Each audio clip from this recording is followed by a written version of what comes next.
A Cibus non poteva mancare il Redoro. Daniele Salvagno, ma questo Redoro che cosa fa? Che magia fa?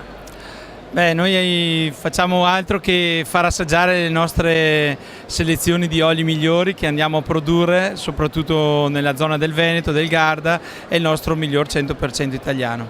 Siete vicino all'Amarone, adesso vi è arrivata anche una dopo, mi sbaglio?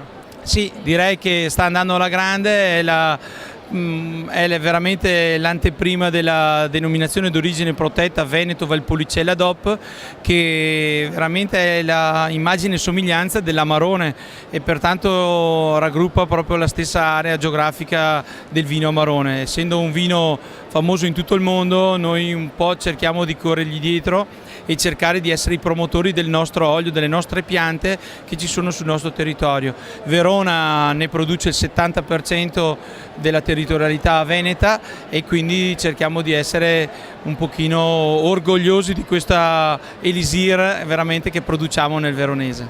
Quindi tra un po' lo venderete in gioielleria questo olio?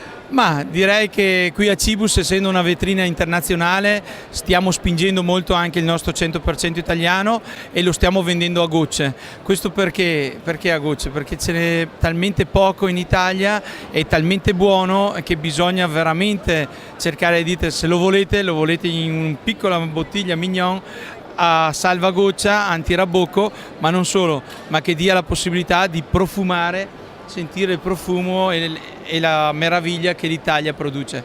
Questo penso che per i buyer internazionali sia un modo per far capire che l'olio italiano deve essere ad altezza del massimo livello, non si può paragonare a nessun altro olio nel mondo, ma è un'eccellenza unica e che l'Italia ci ha donato.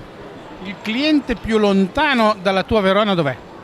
Direi il Giappone, l'America, la Nuova Zelanda, ecco, sono paesi molto lontani ma che anche loro, pur essendo magari produttori di extravergine, loro dicono no, ma l'Italia mi dà un sapore e un'eleganza che anche qui non riusciamo a riprodurre. La California, la Nuova Zelanda, il Cile ci sta provando, ma come in Italia l'olio non si fa da nessun'altra parte al mondo. Grazie Daniele.